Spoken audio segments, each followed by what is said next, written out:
할렐루야. 하나님의 은혜와 평강이 여러분 가운데 함께하길 원합니다. 특별히 무더운 사상 초유의 더위를 지금 지나고 있는 우리들에게 이렇게 예배할 수 있는 자리로 나올 수 있는 은혜 주신 것들 특별히 하나님께 감사해야 될 줄 믿습니다. 얼굴이 까매진 분들이 많이 있네요. 갔다 오실 곳들 잘 갔다 오셨죠?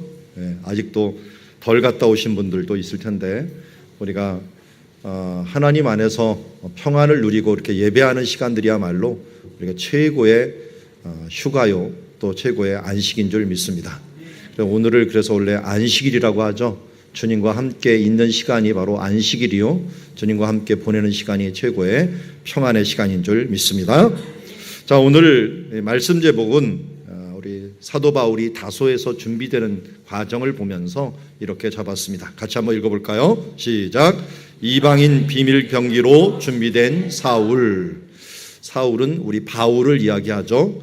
이방인을 선교하기 위해서, 이방인을 변화시키기 위해서 하나님께서 비밀 병기로 준비해 놓은 사람이 바로 바울이었는데 그의 일생에서 침묵의 기간이 있었습니다. 약 10년의 기간이 침묵의 기간이었는데 이 침묵의 기간이 바로 다소에서 있을 때였어요.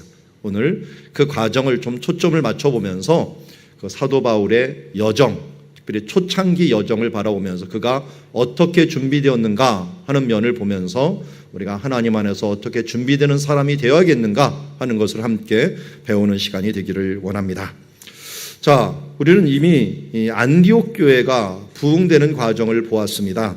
11장에 보면은 안디옥 교회는 무명의 사람들에 의해서 복음이 전파됩니다. 특별히 스데반의 일로 박해를 받았던 아시아 쪽에서 온 사람들, 특별히 헬라파 유대인들이 예루살렘에 머물러 있을 수 없기 때문에 그들이 흩어지게 됩니다.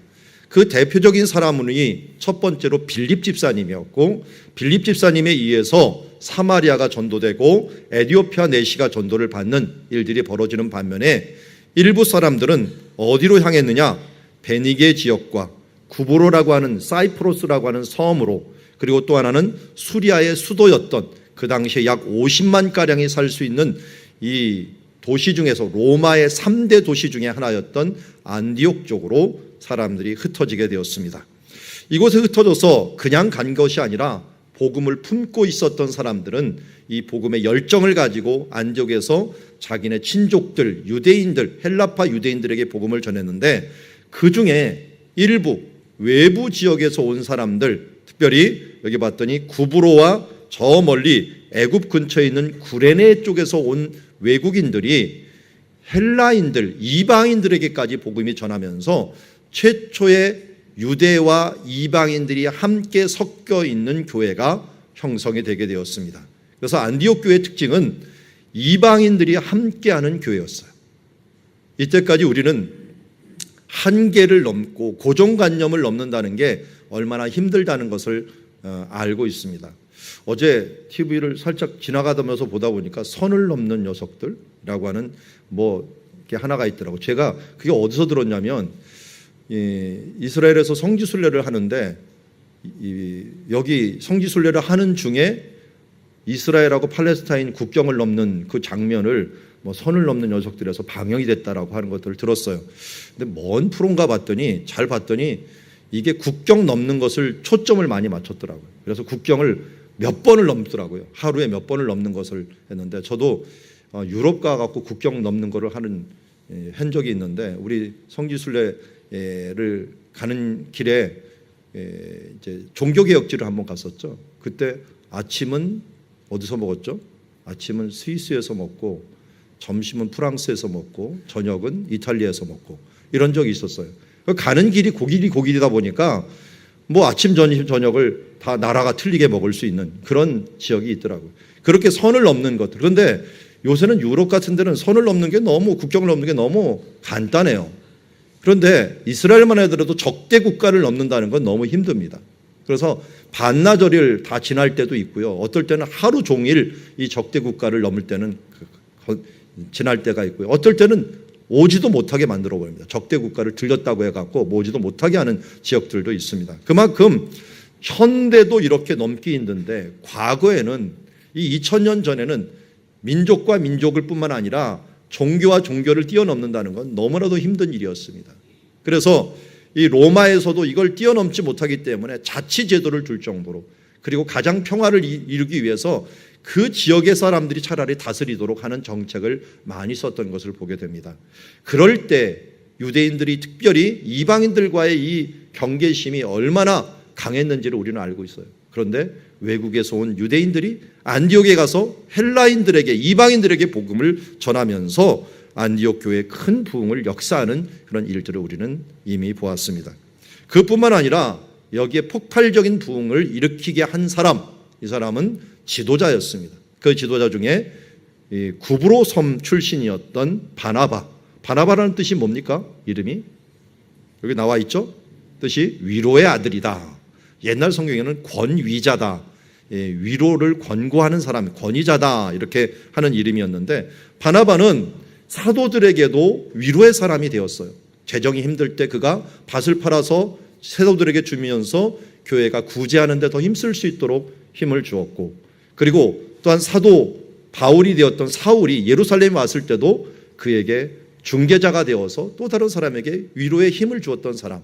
그런데 이번에도 안디옥 교회에 와서 사람들의 이 부흥을 보면서 어떻게 했습니까? 하나님의 은혜를 보고 기뻐하였어요. 사람들이 많은 것을 기뻐하는 게 아니라 하나님의 은혜가 함께하는 것을 보면서 기뻐하고, 그들의 심령들과 그런 것을 보면서 권고하고 위로하고 힘을 주는 사람이 되었어요. 그래서 그를 사도행전을 적었던 누가는 정리하기를 이렇게 얘기합니다. 그는 착한 사람이요, 성령이 충만한 사람이요, 믿음이 충만한 사람이다 라고 정리를 해 주었습니다. 그런데 이 바나바가 이렇게 안디옥 교회의 부흥을 일으키고 사도들의 부흥을 일으키는데 좋은 위로의 사람이 된 것만으로 끝났다면 이것은 하나의 한정된 교회를 위로하고 힘을 주는 일이었어요. 그런데 이 바나바가 세계적인 공헌을 하게 됩니다. 그것이 누구였느냐? 세계적인 사역을 할 수 있는 사람인 바로 협력사역인 사도 바울을 세우는 일이었습니다. 그래서 안디옥 교회를 부흥케 한 사람들은 복음을 위해서 흩어진 피난자들, 창의적인 접근한 외국인들, 특별히 위로를 준 바나바, 착함과 성령과 믿음이 충만한 사람들, 특별히 협력 사역을 하는 그의 몸에 있었다, 이 부분에 있었다는 것을 우리는 알고 있습니다. 그래서 우리는 이미 사울을 찾으러 다소에 간 장면을 이미 보았습니다. 그곳에 가서 다소에서 사울을 데리고 와서 그들이 무엇을 했습니까? 둘이 교회에 모여서 1년간 큰 무리를 가르쳤고, 이것을 통해서 그리스도인이라는 이름을 얻게까지 되는, 기독교인이라는 이름을 얻게까지 되는, 최초의 크리스찬이라는 이름을 얻게 되는 이런 결과를 가져오게 되었습니다. 자, 여기서 우리는 지난주까지는 우리 이 바나바의 초점을 맞췄다면 오늘은 사울에 한번 초점을 맞춰보기를 원합니다. 왜 바나바는 사울을 찾으러 갔을까요? 왜 바나바는 사울을 불렀을까요? 사울을 부른 이유가 무엇일까요? 바로 사울을 부름으로 우리는 결과론적인 것을 알았지만 사울을 다소에서 부를 때 어떤 중간에 일이 일어났는지, 그리고 그를 부름으로 말미암아 어떤 효과가 있었는지, 어떤 준비된 사람이었는지를 우리는 보았으면 좋겠습니다. 사울의 여정, 변화되는 여정은 그의 삶이 어떻게 변화됐는지를 잘 알 수가 있습니다. 우리는 잘 알듯이 예루살렘이라는 곳에서 사울이라는 청년이 스데반을 죽이면서까지 기독교를 박해하는 일들을 행했습니다.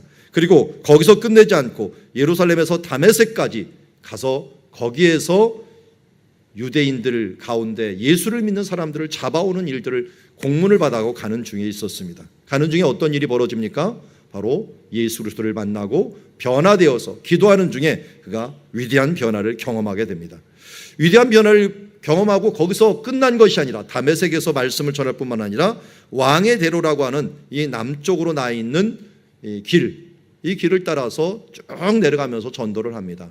이 왕의 대로로 내려가는 길에는 그야말로 수많은 성경의 역사가 있었어요. 예를 들어서 내려가는 길에 이 라못 길르앗이라는 곳에는 아합 왕이 여호사밧과 아합이 연합해 갖고 싸우는 중에 아합이 전사한 장소도 있고, 가는 중에는 마하나임이라고 하는 이 야곱이 하나님의 군대를 보았던 장소도 있고, 또 가다가 랍바 암몬이라고 하는 당시에 빌라델비아라고 불렸던 이 지역에서는 다윗이 밧세바를 범한 후에 우리아를 죽게 하였던 그런 장소도 있습니다.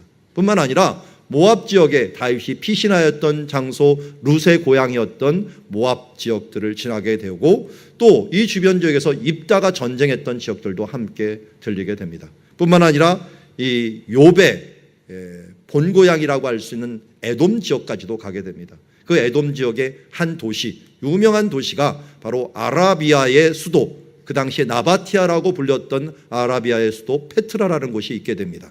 페트라라고 하는 이 바위로 된 성, 이 성에 아마 사도 바울이 가고 3년 동안 복음을 전한 것 같습니다.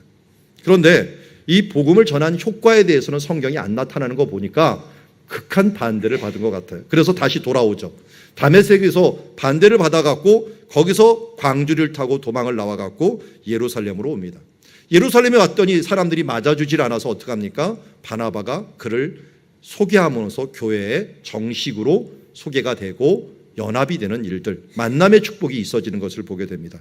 그런데 여기서도 유대인들의 반대를 경험하자 그는 형제들에 의해서 가이사랴로 움직이고 가랴서 배를 타고서 어디로 갑니까? 그의 고향 다소로 움직이게 됩니다.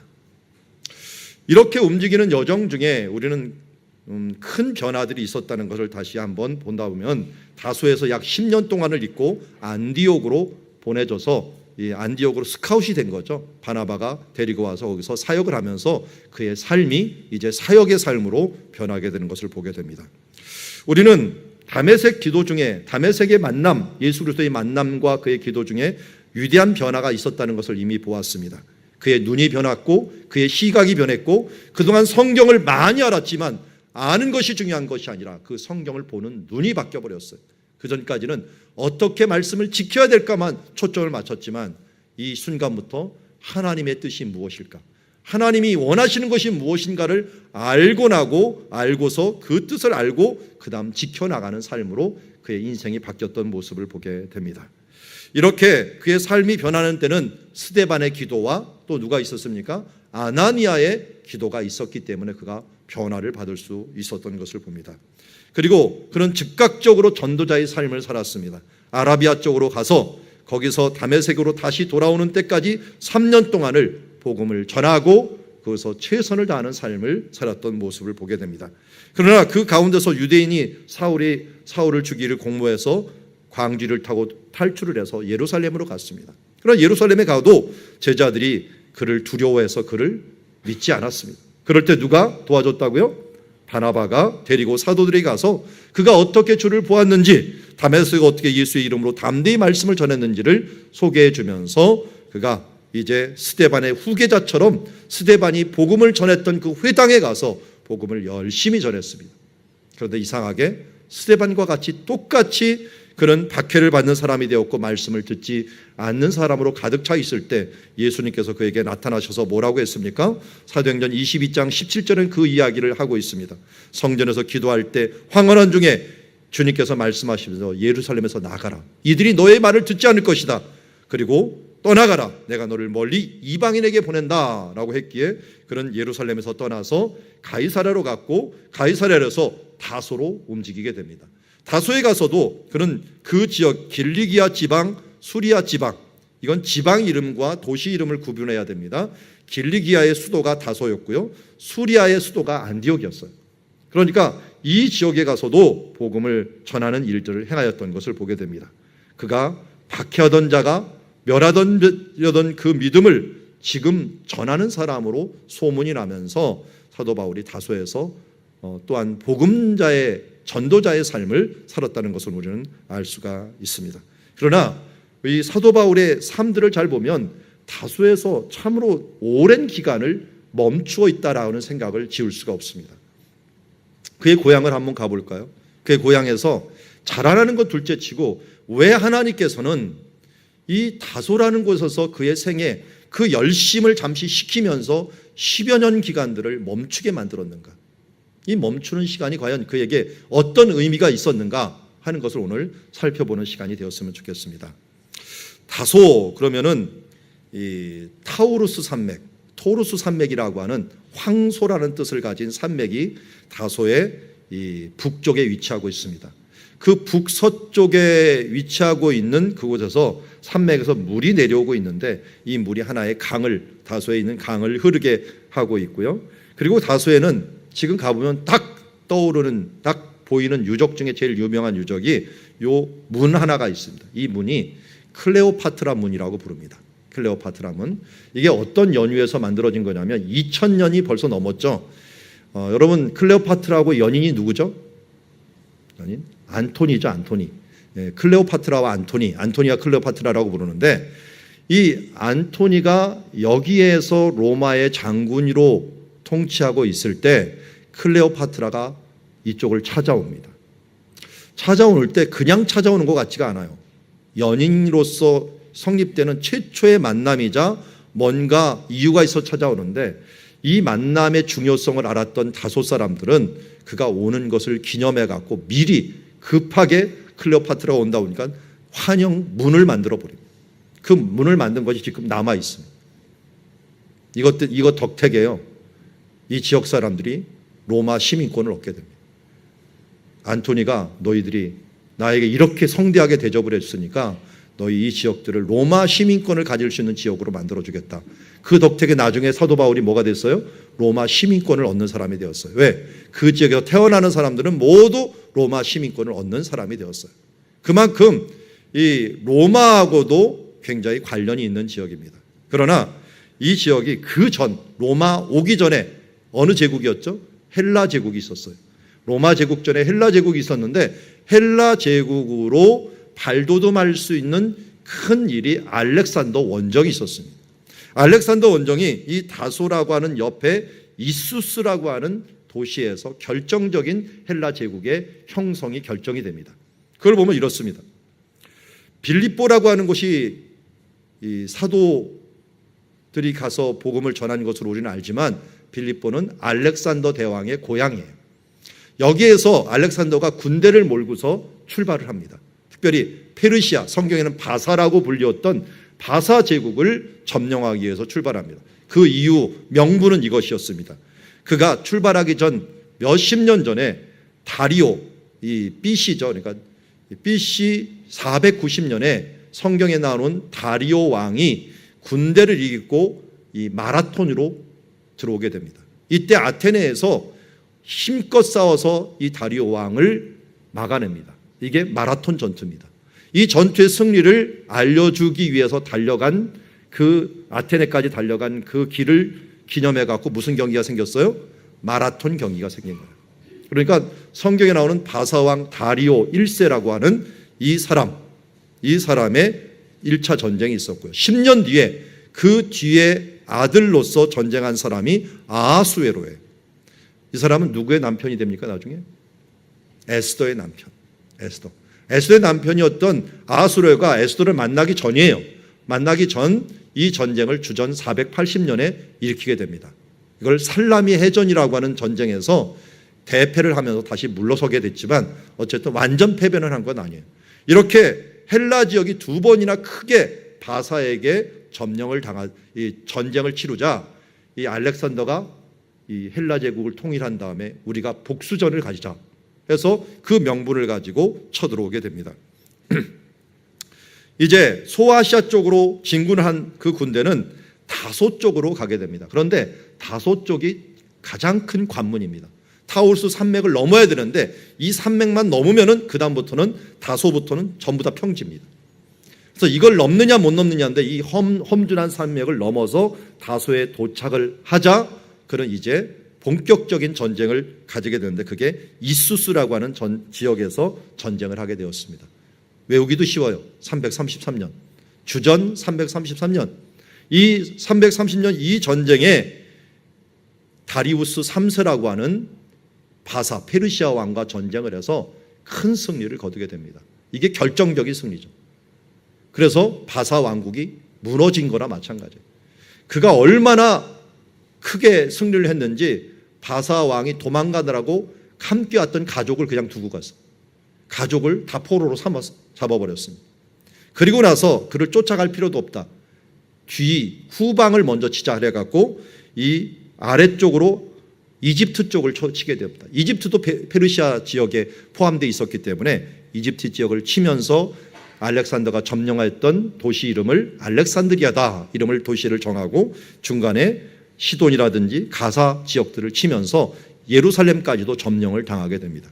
그리고 다시 돌아와 갖고 그가 이 아르벨라 전투, 그리고 바벨론 전투, 수사 전투, 그리고 마지막 도시 이 바사의 수도였던 페르세폴리스를 점령을 하면서 페르시아는 완전히 무너지게 됩니다.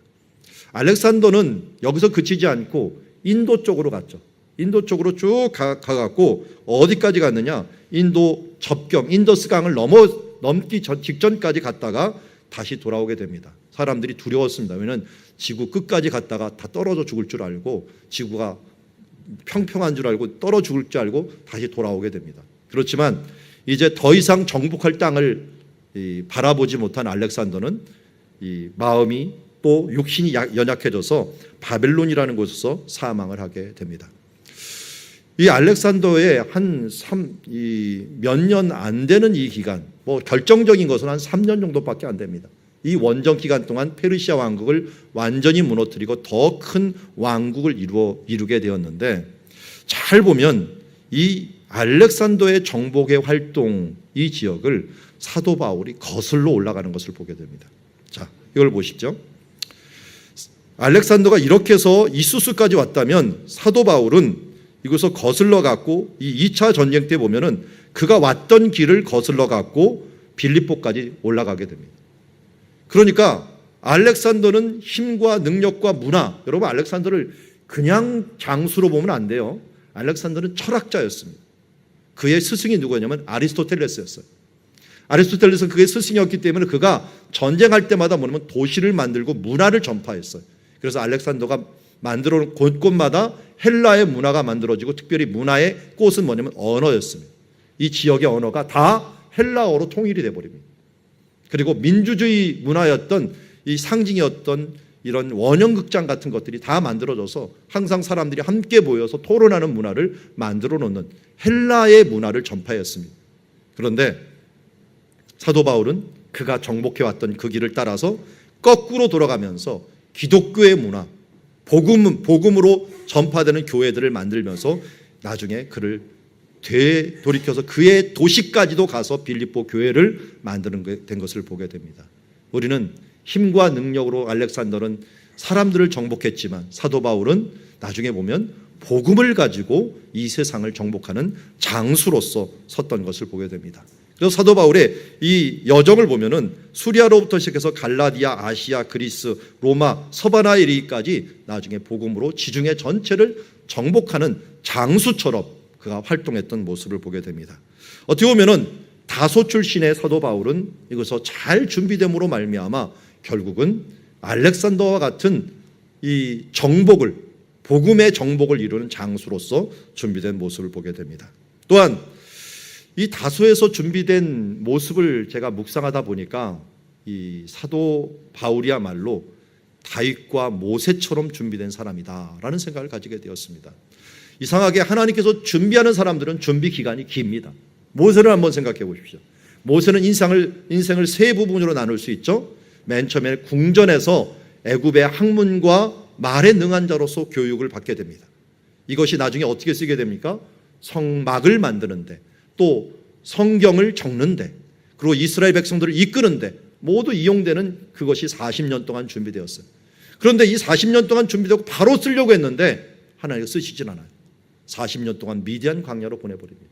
거기서 그를 내려놓는 연습을 하면서 하나님을 철저히 의지하는 훈련을 거기서 받게 됩니다. 그리고 나서 40년을 이제 이스라엘을 이끄는 사람으로서 쓰임을 받게 되는 것을 보게 됩니다.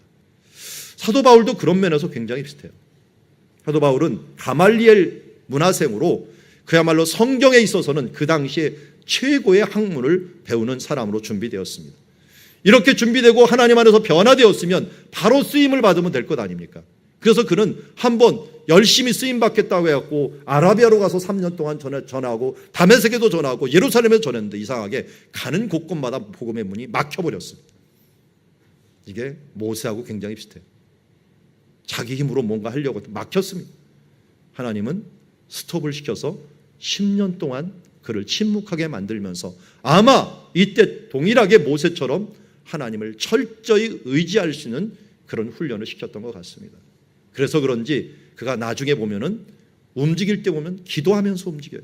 하나님께 물어보며 움직이고 성령이 움직이는 대로 움직여 나가는 모습을 보면서 안디옥 교회에서도 기도하면서 성령의 이끌림을 받고 나중에 이 무시아 쪽에서도 움직일 때 어디로 가야 됩니까 할 때 성령의 인도하심을 받고 하면서 성령의 인도하심을 철저히 받으면서 가는 삶은 아마 이때 10년 동안 그를 내려놓으면서 준비된 기간이 아닐까 하는 생각을 가집니다.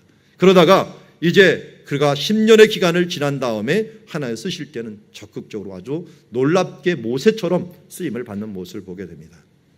그런데 묵상을 하다 보니까 모세보다 더 닮은 사람이 다윗의 삶과 비슷해요. 다윗도 30세까지 준비되는 기간 동안 아주 많은 일이 있었습니다. 17년 동안은 목자로서 생활을 했지만 그러나 10년 넘게 추정하기는 한 13년 정도 된다고 보는데요. 이 10년 넘게를 피난자의 생활, 도망자의 삶을 살았던 것을 보게 됩니다. 사도 바울도 어떻게 됐어요? 지금 예루살렘에서 도망 나와갖고 다소에서 머무는 중에 있었습니다. 어떻게 보면 그의 인생 가운데 암흑기라고 생각할 수 있고 정책이라고 생각할 수 있고 침묵기라고 생각할 수 있는 그런 기간이었지만 그 기간이 바로 사도 바울을 세울 수 있는 굉장히 중요한 시간이었다는 것은 우리는 그 이전과 이후를 비교해 보면 알 수가 있습니다. 결국 그가 이렇게 준비됨으로 말미암아 하나님의 복음의 사역을 위해서 귀하게 쓰임받고 다윗처럼 하나님의 나라를 위해서 귀하게 쓰임받는 인물이 되었습니다. 그래서 잘 보면 구약 성경에서 가장 많이 언급한 인물이 누구라고요? 다윗이라면 신약 성경에서 가장 많이 언급한 사람이 누구예요? 바울입니다. 사울이라고 하는 바울. 동일하게 이 사람들에게는 뭐가 필요했냐면 중간에 준비기가 필요했습니다. 그것도 1, 2년이 아닌 10년이 넘는 기간 동안에 준비기요, 침묵기요, 피난 생활이요, 도망 생활이었던 이 기간이 필요했습니다. 사도 바울은 이 피난 기간 동안 어떻게 준비됐는가 하는 것들을 보여주지만 사도 바울은 따로 보여주진 않지만 그의 삶 속에 분명하게 이 부분을 통해서 그는 성장하는, 성숙하는 기간이 분명히 있었을 것이라고 볼 수가 있습니다. 제가 성경을 1년이면은 구약에서 신약까지 한 번씩을 계속 가리키다 보니까 중간에 뭘 가리면 중간기를 가리키게 됩니다. 이 중간기는 성경에 보면 400년에 해당하는 기간 동안 선지자들이 등장하지 않는 기간입니다. 그런데 이상하게 이 중간 기간이 굉장히 중요합니다. 이때 알렉산더 들어오고 로마 제국도 들어오고 세계는 많은 변화가 있었지만 성경은 침묵하고 있습니다. 그런데 그 기간 동안 있었던 일들을 전후를 보면 어마어마한 하나님께서 준비가 있었습니다. 헬라를 통해서 언어가 통일되고 로마를 통해서 길이 준비되고 또 디아스포라 유대인들을 통해서 회당들이 곳곳에 준비되면서 하나님이 일할 모든 환경들이 준비되어 갖고 하나님의 능력의 일들이 펼쳐질 수 있도록 하나님은 철저하게 그것을 준비했지만 성경은 침묵하지만 하나님께서는 그 가운데 일을 이루어가는 모습을 보게 됩니다. 마찬가지로 이 바울에게도 이 10년 기간은 하나님께서 철저하게 준비되어가는 기간이었다. 침묵의 기간이었지만 하나님께서 준비되는 기간이라고 우리가 할 수가 있습니다. 참 더운 기간들을 지나고 있습니다. 이 더위에 저도 휴가 가기 전에 제 방에 있는 화분이 이거 다 질식해서 죽을 것 같더라고요. 그래서 밖으로 좀 내놨어요. 햇빛에 너무 빨리 받으면 죽지는 않을까 했지만 질식해서 죽을 것 같아서 밖으로 내놨더라고요. 그러면서 식물들을 한번 다시 봤어요. 우리 옆에 있는 거 보십시오. 이게 교회가요, 낮에가 되면은 여러분들이 없을 때면 37도, 38도 됩니다. 그리고 39도 막 이럴 때도 있는데 식물들이 이렇게 잘 살아 있어요. 한번 여러분 조금만 눈을 떠갖고 우리 교회 주변만 보세요. 지금 모과나무도 있고 나무들이 여러 가지 있는데요. 이 더위에도 나무는 무럭무럭 잘 자라고 있어요. 우리는 너무 힘들고 지치고 이 기간 동안 아무것도 일어날 수 없다라고 생각하는 기간 동안일지라도 식물들은 잘 자라고 있습니다. 우리의 인생 가운데서 준비하는 기간들이 굉장히 지루하고 힘들게 느껴지지만 하나님은 그 기간에도 일하고 계시다는 걸 잊지 말아야 됩니다. 내가 왜 이렇게 지지부진할까? 내 인생은 왜 이럴까라고 생각하는 그 순간 하나님께서는 사도 바울처럼 우리를 준비시키고 더욱더 우리를 내려놓게 만들고 내 힘으로 내 능력으로 되지 아니하고 하나님의 능력으로 됩니다를 고백하게 만들면서 우리를 준비하게 만드는 줄 믿습니다. 사도 바울의 여정, 그 뒤에 일어나는 여정은 1차, 2차, 3차, 5차까지 보면은 67년 그가 순교하기 전까지 그 뒤에는 엄청나게 급하게 쓰임받는 것을 보게 됩니다. 이렇게 쓰임받을 수 있는 힘은 어디에 있었습니까? 그가 잘 준비되었기 때문입니다. 잘 준비되었기 때문에 오늘도 우리가 준비되는 삶을 그런 면에서 살아야 될 줄 믿습니다. 이렇게 준비되다 보니까 뭘로 증명을 했냐면 1년간의 사역밖에 안디옥에서 하지 않았는데 무슨 일이 벌어졌습니까? 그가 바나바하고 둘이 모여 1년간 모여 큰 무리를 가르쳤습니다. 우리가 전후 문맥을 보면은 여기에 사울의 역할이 얼마나 컸다는 걸 알 수가 있습니다. 바나바의 가르침보다는 사울의 가르침이 훨씬 더 힘이 있었던 것 같아요. 그래서 어떻게 합니까? 사람들이 이곳에서 그리스도인이라는 일컬음을 받게 되었습니다. 그리스도인의 일컬음을 받았다는 건 무엇을 의미합니까? 그가 가르침을 받은 것을 끝나는 게 아니라 제자들이 그 삶으로 증명했다는 거예요. 그가 받은 것에 끝나지 않고 삶으로 증명을 하다 보니까 저 사람은 그리스도처럼 살아, 예수처럼 살아 하면서 예수의 모습을 그에게 보여줌으로 그들이 저 사람들은 예수 같은 사람이야, 그리스도 같은 사람이야 하면서 크리스천이라고 하는 이 이름을 얻는, 영광의 이름을 받는 그 장소가 바로 사도 바울이 1년 동안 제자들을 가르친 데서 일어난 결과라고 할 수 있을 것입니다. 그 증명 중에 하나가 오늘 27절 중에 30절의 하나예요. 그가 어떻게 말씀을 실천했는가 한번 봅시다.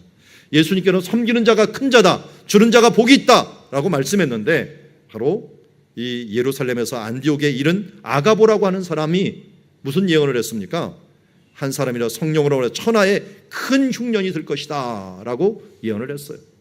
사도 바울도 예언하는 능력이 있었지만 그러나 더 큰 예언안의 은사가 있는 사람을 존중했고 그와 협력을 하게 되었습니다. 그가 예언한 이 큰 흉년이 있었다는 것은 AD 46년에 실제적으로 일어나게 됩니다. 이걸 보면 제가 인간적인 생각을 좀 해봤어요. 여러분, 여기서 예언의 은사 있는 사람들이 내년에 큰 흉년이 있을 것입니다. 그러면 여러분 뭐 하시겠습니까? 딱 떠오르는 게 뭐세요? 사실 사재기 아니세요? 뭘 사놔야겠다, 쌀 사놔야겠다, 뭐 사놔야겠다. 그리고 이 주식 중에서도 뭐가 흉년이 들면은 뭐가 뜰 것인가 하는 것들을 생각하면서 뭔가 생각하지 않겠습니까? 저만 생각했나요? 갑자기 제가 하다 보니 그 생각이 들더라고요. 말씀을 보니까 인간적으로 한다면 흉년을 이용했고 자기의 이익을 볼 생각을 할 텐데 여기에 하나님의 말씀과 예수 그리스도의 삶을 살고자 하는 사람은 뭡니까? 무엇을 준비했습니까? 부조를 준비했어요. 구제헌금을 준비했어요. 미리 구제헌금을 준비하면서 우리에게 복음을 주었던 예루살렘, 거기는 흉년이 들면 굉장히 취약한 지역입니다. 왜냐하면 예루살렘은 산 위에 있다 보니까 농경지가 별로 없어요. 그런 곳에 많은 사람들이 모여있고 그렇지 않아도 바나바가 그때 헌금을 했던 것을 기억나기도 하고 사람들이 모여가고 더 큰 헌금으로 준비를 해갖고 이방인 교회가 복음에 비친 그 교회에게 선물을 하기 위해서 보내주는 모습을 보게 됩니다. 아름다운 모습이죠. 우리 교회도 우리 이스라엘 선교에 특별히 많은 공을 들이고 있고 많은 헌물을 드리고 선교헌금을 여러분들이 하고 있는데 바로 이러한 복음에 비친 자로서의 삶으로서 당연히 우리가 해야 되는 일들인 줄 믿습니다. 여기 안디옥 교회도 그 일을 행한 것을 보게 됩니다. 그러자 이 일을 실행하여 누가 갔습니까? 바나바와 사울의 손으로 장로에게 보내갖고 예루살렘을 돕는 일들을 삶으로 증명하는 모습을 보게 됩니다. 오늘 말씀을 정리합니다. 이방인의 비밀병기로 준비된 사울은 어떻게 준비됐느냐? 특별히 다소에서 준비가 됐습니다. 그의 준비기간, 이 10년이라고 하는 침묵기간, 어떻게 보면 그의 정체기간이라고 볼 수가 있었던 이 기간 동안 그는 복음의 장수로서 준비되고 있었습니다. 그리고 모세처럼 다윗처럼 광야의 그 삶으로 준비되면서 더 내려놓으면서 주님께 물어보면서 주님이 움직이려는 대로 움직이고, 바나바가 왔을 때 그게 하나님의 뜻이라는 것을 알고 갔고, 또 그가 전도 여행을 할 때도 나중에 보면은 지속적으로 성령의 이끌림을 받아서 그 전에 아라비아나 그 전에 다메섹이나 예루살렘에 갈 때는 성령님께 기도했다는 말이 들리지 않습니다. 그러나 그 뒤에는 성령께 기도하면서 그의 이끌림을 받는 삶들을 살아가면서 내 힘과 내 능력으로 전도하지 아니하고 행동하지 아니하고 하나님의 능력으로 행하는 자로서, 그리고 그 가운데서 하나님이 기회를 줄 때마다 열심히 준비해 갖고 가르침에 능한 자로서 준비함으로 말미암아 하나님의 사역에 놀랍게 사용된 것을 보게 됩니다. 그러면 사도 바울, 그러면 어떤 사람이 생각이 납니까? 그가 신약 성경으로 시작하면 13개의 성경을 쓰게 됐습니다. 신약 성경이 총 몇 개죠? 39, 27, 구약 성경 39권, 신약 성경 27권이잖아요. 27권 중에서요 13권을 사도 바울이 적었다는 거예요. 그만큼 대단한 역사에 남겼고, 전도 여행을 통해서 지중해 전체 복음화를 시키는 일들을 행하였던, 이런 일들을 행하였던 사람이 그냥 이루어진 게 아니라 이런 10년 기간들의 침묵과 자기 내려놓음의 기간이 있었기 때문에 이런 일을 행하였다는 것을 우리가 기억해야 될 것입니다. 제가 그 목회를 결심하고 신학을 들어가게 되었어요. 들어갈 때 저희 형님도 같이 공부를 하고 있었어요. 왜냐하면 의사가 되기 위해서 의대를 다니고 있을 때 큰형이 같이 공부하고 인턴 레지던트를 막 할 때 제가 신학을 하겠다라고 준비를 하고 있었거든요. 그러다가 공부하는 중에 저희 형님을 쳐다보다 보니까 육신의 의사도 보니까 최소한 한 11년을 준비하더라고요. 그 대학이 6년, 의과대학 6년을 하고요. 그 다음에 인턴 1년, 레지던트 4년. 이렇게 하다 보니까 11년을 준비해야지 전문의가 하나 되더라고요. 근데 제가 보니까 목회자는 어떻게 준비해야 되는가 봤더니 대학교 4년, 그것도 일반 대학 나와도 상관이 없어요.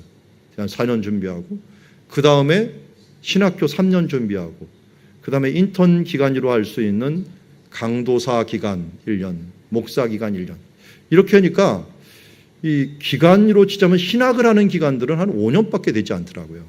그래서 제가 결심을 했어요. 그때 내가 5년은 더 준비해갖고 제대로 좀 준비를, 육신의 의사보다는 더 많이 준비를 해야 되지 않겠느냐 해갖고 그때 유학을 가기로 결정한 이유가 바로 형님을 보면서 내가 준비를 더 해야겠다라고 하는 생각을 가지고 갔어요. 그래서 이 준비를 위해서 이스라엘과 그리스 쪽을 한 5년 동안을 거쳐서 유학을 끝내고서 와갖고 준비를 하는 그런 기간들을 가졌던 일이 생각이 납니다. 그럼에도 불구하고 지금 와도 얼마나 부족한가. 이거는 아마 똑같은 거예요. 전문의를 따도 부족한 거와 똑같이 저도 목회자로 얼마나 부족한가 하는 것을 계속 느끼게 됩니다. 그런데 그나마도 준비를 안 했으면 어떻게 할까 하는 생각을 많이 가져요. 우리가 하나님의 나라, 하나님의 교회를 위해서, 여러분 하나님의 일들을 위해서 그냥 주먹구구시로 은혜로 한다라고 하는 생각은 버리시기 바랍니다. 내가 주일을 할 때도 철저히 준비하는 그런 모습이 있어야 될 줄 믿습니다. 이번에 우리 수련회를 거치면서도 수련회 준비위원들이 열심히 준비를 했습니다. 그러다 보니까 예전에 우리가 했던 수련회보다도 준비하고서 하는 수련회는 좀 더 틀려요. 예산적인 면이나 방향적인 면이나 또 행하는 면들이 좀 틀리는 것을 보게 됩니다. 우리의 인생도 마찬가지입니다. 주님 안에서 잘 준비될 수 있는 사람들이 되기를 원합니다. 때로는 이 준비가 너무 지루할 수가 있어요. 그러면 성경의 인물들을 볼 때마다 기억하십시오. 사도 바울같이 유능한 인물도 10년 동안의 이러한 침묵기가 있었다. 다윗도 마찬가지요. 이 모세는 더 할 것 없이 40년을 준비했고, 그리고 여호수아, 갈렙 이런 사람들도 결국은 40년이 넘은 이후에 그가 원하는 비전을 이룰 수 있었던 모습을 보게 됩니다. 그런 동안 우리는 준비된 만큼 하나님께서 쓰신다는 것을 알고, 우리가 이런 여름 힘들지만 그냥 여기서 머물러 있는 삶이 아니라 하나님께서 원하는 것으로 잘 준비되어서 하나님의 나라를 위해서 귀히 쓰임받는 주님의 비밀병기요, 하나님의 군사로서, 하나님의 또한 장수로서 쓰임받는 주의 자녀들이 되기를 주의 이름으로 축원합니다. 기도하겠습니다. 하나님 아버지, 여기 사울 후에 사도 바울이 된 한 인물이 그냥 쓰임받은 것이 아니라 10여 년의 다소 고향 속에서 휴지기를 가지며 정체기를 가지며 침묵기를 가지며 복음의 장수로 모세와 다윗처럼 광야의 기간을 지나며 피신의 기간, 도망자의 삶을 살면서 준비된 모습을 보게 됩니다. 주님, 우리는 때로 좌절하고 때로 무너지고 내 인생을 한탄할 때가 있지만 주님, 우리들의 앞선 선배들, 신앙인들의 발자취를 바라보면서 주님, 우리가 이 기간 준비하는 일들에 최선을 다하여 준비하고 또는 하나님께 쓰임받을 수 있도록 더욱더 내려놓고 주님께 묻고 기도하는 삶들을 살아갈 수 있는 우리들 되게 하여 주시옵소서. 그래요, 하나님께서 쓰실 때 가르침에 능한 자, 또 하나님께서 쓰실 때 하나님의 쓰임에 합당한 자로서 준비될 수 있는 그릇들이 될 수 있도록 하나님 함께하여 주시고 또 그렇게 노력하면서 살아가는 우리들 될 수 있도록 함께하여 주시옵소서. 그래요, 말씀과 기도로서 항상 준비되어 하나님이 원하시고 기뻐하시는 자로서 쓰임받는 자녀들 되게 하여 주옵시고 그런 가정이 될 수 있도록 인도하여 주시옵소서. 그리하여 이 힘들고 어려운 기간 동안 가정들이 가정 예배를 드리고 우리가 말씀 읽기 운동을 통하여 더욱더 말씀에 집중을 하며 또 새벽 예배를 깨우면서 날마다 기도로 준비하는 올바른 주님의 자녀 되어서 건강한 그리스도인 300으로서 준비될 수 있는 주의 자녀들 모두 될 수 있도록 축복하시고 인도하여 주시옵소서. 예수 그리스도 이름으로 축복하며 기도드리옵나이다. 아멘. 이제는 우리 주 예수 그리스도의 은혜와 하나님 아버지의 극진하신 사랑과 성령의 교통하심이 오늘 다소에서 준비된 사울과 같이 주님 안에서 준비된 자로서 쓰임받기를 원하여 건강한 그리스도인으로 쓰임받기를 원하여 준비되는 사랑누리 가족들 위해 이제로부터 영원토록 함께 계실지어다. 아멘.